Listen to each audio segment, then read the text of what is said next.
Hey everyone, it's Lexi. So in today's video, I'll be sharing with you books that are on my 2026 TBR. So these are books that have been on my shelf for a while that I'm really eager to get to this year. I feel like my goal for 2026 is to really get my TBR down.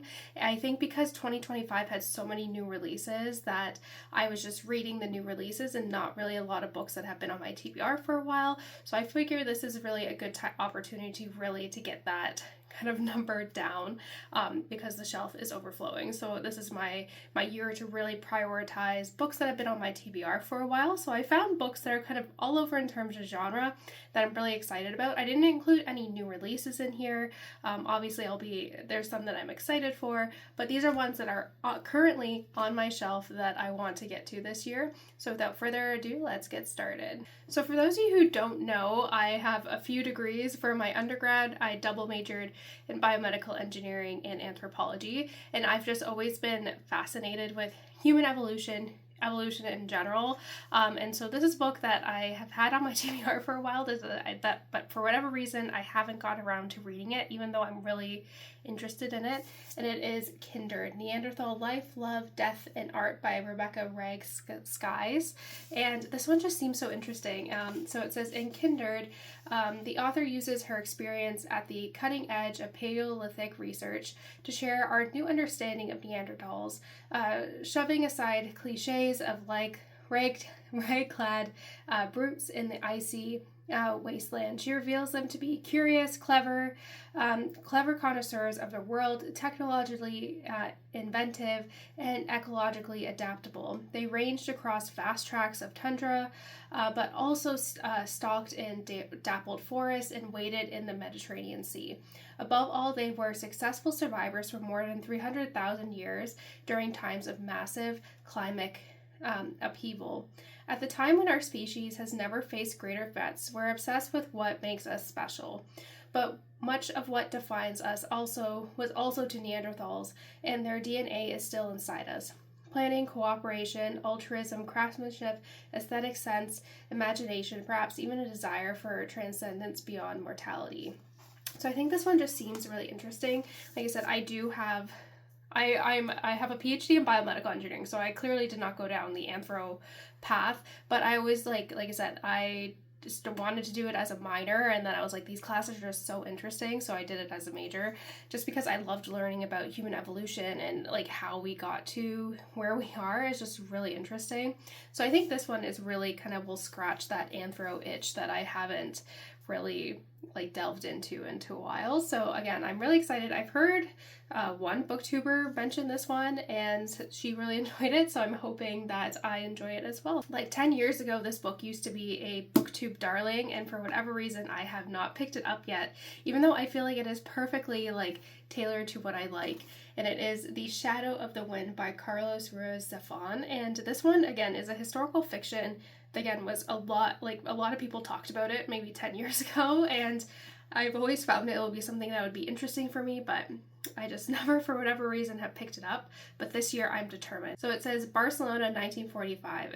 A city slowly heals from its war wounds, and Daniel, an antique book dealer's son who mourns the loss of his mother, finds solace in a mysterious book entitled The Shadow of the Wind by Julian Carax. But when he sets out to find the author's other works, he makes a shocking discovery. Someone has been systematically destroying every copy of every book Carax has written.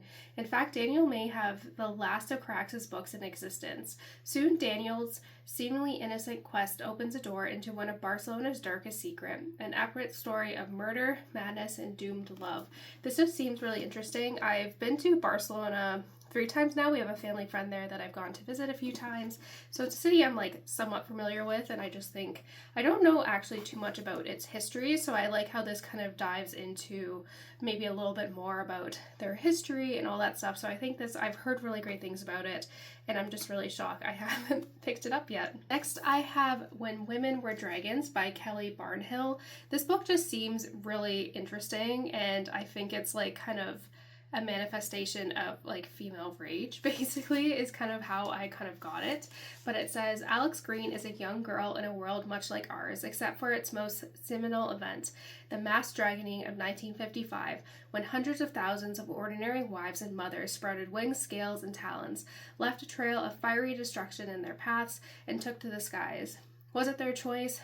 What will become of those left behind? Why did Alex's beloved Aunt Marla transform, but Alex's mother did not? No one knows. It's taboo to speak of it. Forced into silence, Alex nonetheless must face the consequences of this astonishing event. A mother more protective than ever, an absentee father, their upsetting insistence that her aunt never existed, and watching her beloved cousin Beatrice become dangerously obsessed with the forbidden. In this timely and timeless speculative novel, the author boldly explores rage, memory, and the tyranny of forced limitations. When Women Were Dragon exposes a world that wants to keep women small, their lives and their prospects, and examines what happens when they rise en masse and take up the space they deserve.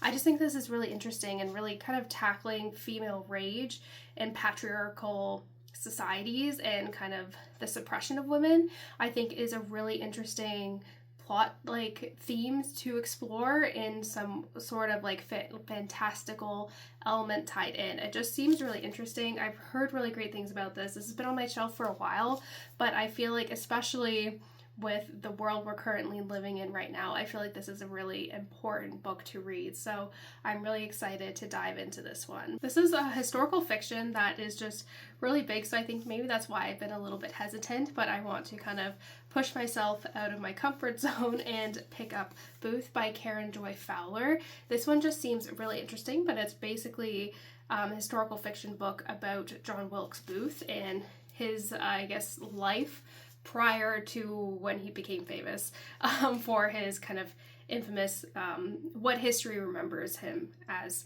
So it says, in 1822, a secret family moves into a secret cabin some 30 miles northeast of Baltimore to farm, to hide, and to bear 10 children over the course of the next 16 years.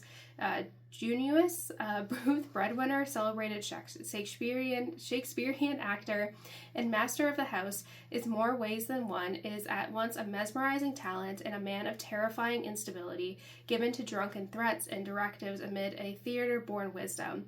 One by one the children arrive, and year by year the country draws frighteningly closer to the boiling point of succession and civil war.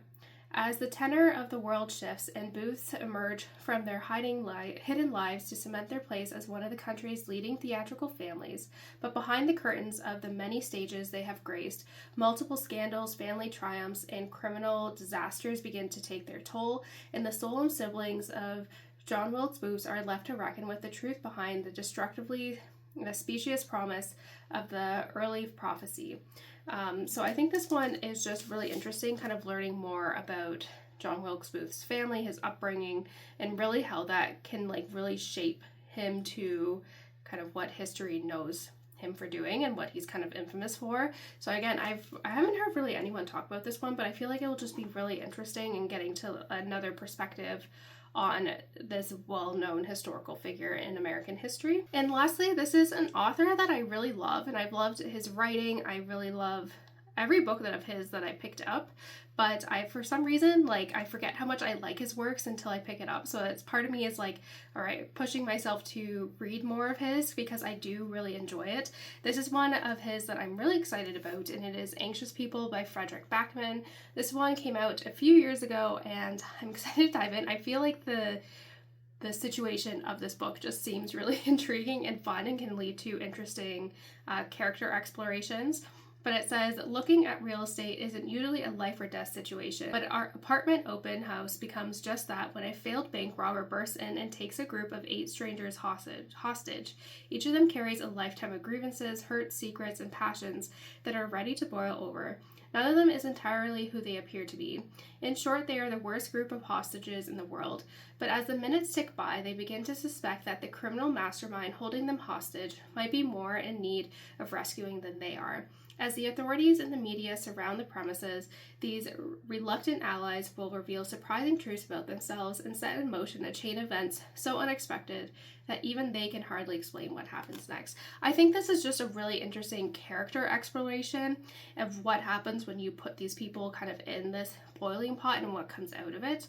I love his writing. I've read like Beartown, the entire trilogy there, My Friends, like all those ones. I really like every time I read it, I'm like, I just love his writing.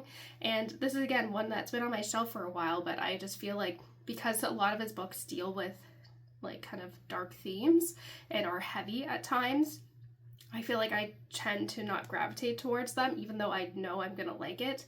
So I want to make an effort this year to kind of pick up books that I know may be like emotionally, impactful, and really kind of focus on, reading those ones as well. So this one I think will, because of its unique premise, I think will make it a fun read. So that is it, guys. Thank you so much for watching. I hope you enjoyed this video. Let me know in the comments below what some of your 2026 reads are and all of that fun stuff.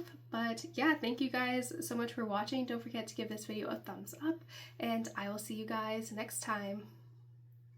Bye, guys.